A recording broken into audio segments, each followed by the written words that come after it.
Friends, welcome back to my channel. তো আজকে তোমাদের জন্য আবারও একটা মজাদার রেসিপি নিয়ে চলে এসেছি। তো এঁচোড় চিংড়ি। তো এঁচোড় চিংড়ি সবাই কিন্তু বাড়িতে তৈরি করে আমরা খেয়ে থাকি। তো আজকে আমি এঁচোড় চিংড়ি কিভাবে তৈরি করছি আর কি কি ইনগ্রিডিয়েন্টস দিয়ে তৈরি করছি চলো দেখে নাও। এঁচোড় চিংড়ি বানাবার জন্য এখানে এঁচোড় আর চিংড়ি মাছ নিয়ে নিয়েছি।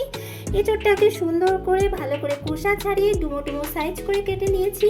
আর চিংড়ি মাছটাকেও পাতার যে নোংরাটা থাকে সেটাও পরিষ্কার করে ধুয়ে ভালো করে নিয়ে নিয়েছি। আর নিয়ে নিয়েছি দুটো আলু, ঠিক এরকম খোসা ছাড়িয়ে ডুমো ডুমো করে কেটে নিয়েছি। সেটা জ্বালিয়ে নিয়েছি আর তারপরে একটা কড়াই বসিয়ে দিয়েছি আর দিয়ে দিচ্ছি এঁচোড় সেদ্ধ করবার জন্য পরিমাণ মতো জল। এবার এঁচোড়গুলোকে গরম জলের মধ্যে দিয়ে ভালো করে কিছুক্ষণ সময় ধরে সেদ্ধ করে নেব।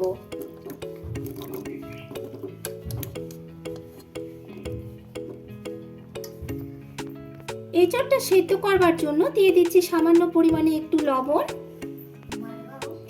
আর দিয়ে দেব সামান্য একটু হলুদের গুঁড়ো, যাতে এঁচোড়টা কালো কালো না হয়, দেখতে যাতে সুন্দর লাগে। যার জন্য যে এঁচোড়ের যে আঠাটা আছে সেইটা যাতে এঁচোড়টাকে কালো না তৈরি করে দেয়, যার জন্য হলুদ গুঁড়োটা এর মধ্যে দেওয়া হলো। এবারে ঢাকা দিয়ে কিছুক্ষণ সময় ভালো করে সেদ্ধ করে নেব। এবারে ঢাকাটা খুলে নেব। কিছুক্ষণ সময় আমি এঁচোড়টাকে কুক করতে দিয়েছিলাম আর এবারে দেখে নেব, হ্যাঁ অনেকটাই কুক হয়ে গেছে। আর দেখো এর যে আঠাটা ছিল সেই আঠাটাও কিন্তু চলে গেছে। এবারে এঁচোড়গুলোকে একটা পাত্রে তুলে নেব।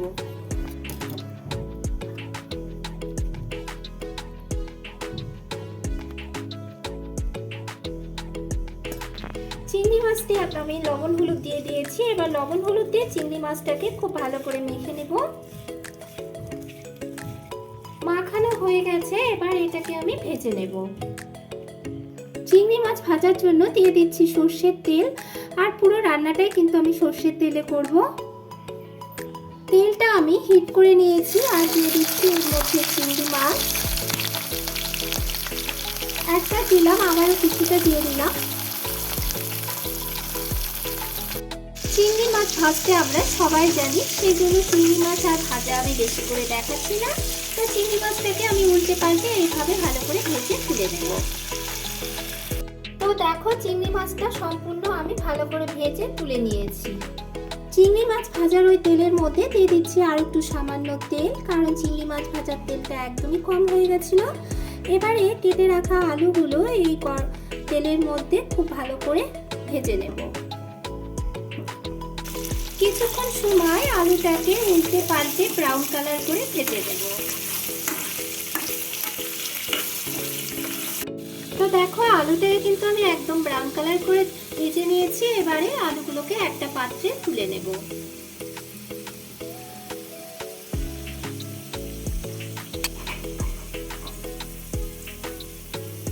আলু ভাজার ওই তেলের মধ্যে দিয়ে দিচ্ছি সেদ্ধ করে রাখা কাঁঠালটা। সেদ্ধ করে রাখা কাঁঠালটা এই তেলের মধ্যে বেশ ভালো করে কিছুক্ষণ সময় ভেজে নেব। এবার এঁচোড়টাকে গরম তেলের মধ্যে উল্টে পাল্টে কিছুক্ষণ সময় ধরে ভালো করে ভেজে নেব।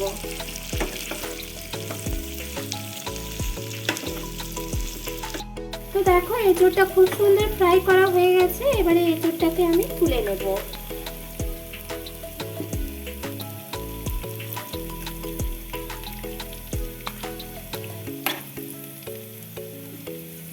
এবারে ওই এঁচোড় ভাজার তেলের মধ্যে দিয়ে দিচ্ছি একটু ফোড়ন, একটা শুকনো লঙ্কা ফাটিয়ে নিয়েছি আর দিয়ে দিচ্ছি একটা তেজপাতা আর দিয়ে দিচ্ছি সামান্য পরিমাণে একটু সাদা জিরে। এবারে গ্যাসের ফ্লেম হাই করে এটাকে খুব ভালো করে নেড়ে চেড়ে নিব। এটা থেকে একটা সুন্দর যখন গন্ধ বেরোবে তখন এর মধ্যে ছেড়ে দেব পেঁয়াজ।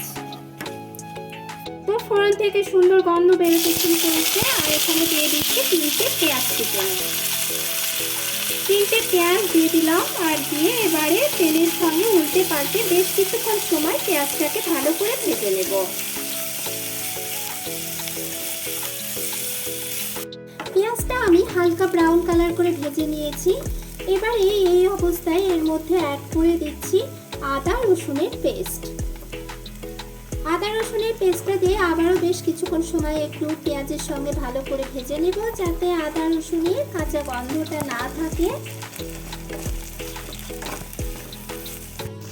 রসুনের পেস্টটা আমি কিছুক্ষণ সময় ভেজে নিয়েছি, আর এটা থেকে এখন কাঁচা গন্ধ নেই। এবারে এর মধ্যে কিছু গুঁড়ো মশলা অ্যাড করব। প্রথমে জিরে গুঁড়ো ব্যবহার করছি 1 টিস্পুন, ধনে গুঁড়ো ব্যবহার করছি 1 টিস্পুন, হলুদ গুঁড়ো ব্যবহার করছি 1 টিস্পুন, লাল লঙ্কার গুঁড়ো ব্যবহার করছি 1 টিস্পুন। এখানে আমি 1 টিস্পুন ব্যবহার করছি, চাইলে কিন্তু তোমরা বেশি করে ব্যবহার করতে পারো। আর সব শেষে দিয়ে দিচ্ছি 2 টিস্পুন লবণ গুঁড়ো। তোমরা তোমাদের স্বাদ অনুযায়ী কিন্তু লবণ গুঁড়োটা ব্যবহার করতে পারো। এখানে আমি টমেটোটা ব্যবহার করছি না, যেহেতু আমার কাছে টমেটো নেই, তোমরা কিন্তু টমেটোটা ব্যবহার করতে পারো। তো এই সব মশলার উপকরণগুলো একটু আমি ভেজে নিচ্ছি, অল্প সময়, বেশি ভাজবো না, যেহেতু এগুলো গুঁড়ো মশলা। সামান্য পরিমাণে এবারে জল দিয়ে পুরো মশলাগুলোকে একটু কষিয়ে নেব।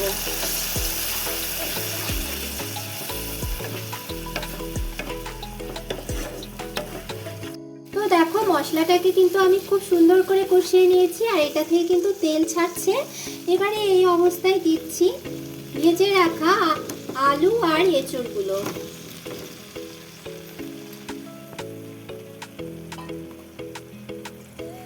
আলু আর এঁচড়টা দিয়ে আবার মশলার সঙ্গে ভালো করে মিশিয়ে নিচ্ছি।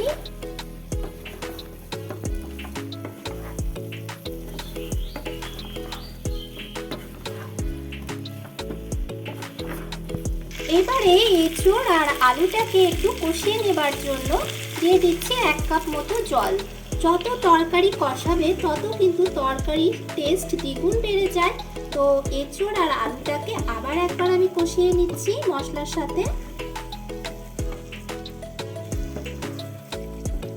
তো দেখো এঁচড় আর আলুটা কিন্তু খুব সুন্দর কষিয়ে নিয়েছি। এবারে এর মধ্যে দিয়ে দেব ভেজে রাখা চিংড়ি মাছ। দিয়ে দিচ্ছি ভেজে রাখা চিংড়ি মাছ।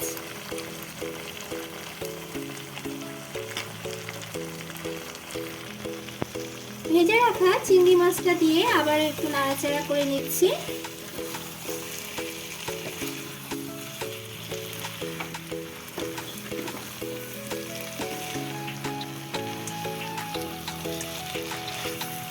আলু, এঁচড় আর চিংড়ি মাছ সব ভালো করে মশলার সঙ্গে মিশিয়ে নিয়েছি।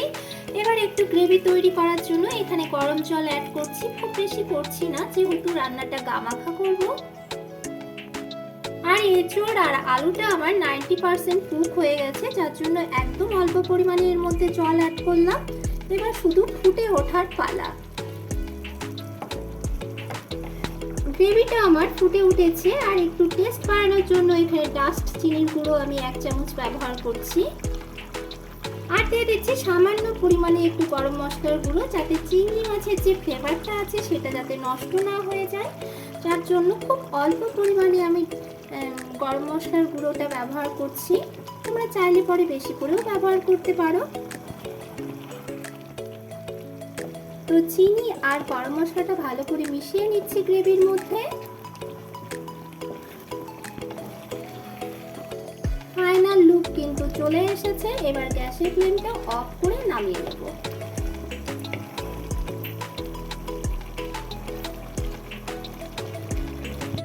তো ফ্রেন্ডস, ফাইনালি তৈরি করে ফেললাম এঁচড় চিংড়ি। এটা কিন্তু গরম ভাতের সঙ্গে খেতে অসাধারণ লাগে। তো তোমরাও অবশ্যই এই টিপস ফলো করে বাড়িতে তৈরি করে ফেলো এঁচড় চিংড়ি। আশা করছি ভীষণ ভালো লাগবে। আর ভালো লাগলে লাইক, কমেন্ট, শেয়ার করতে ভুলো না। আর আমার চ্যানেলের নতুন দর্শক বন্ধু হয়ে থাকলে অবশ্যই আমার চ্যানেলটিকে সাবস্ক্রাইব করার অনুরোধ রইল। আজকে এই পর্যন্ত, ফিরে আসছি নতুন কোনো রেসিপি নিয়ে। সুস্থ থাক।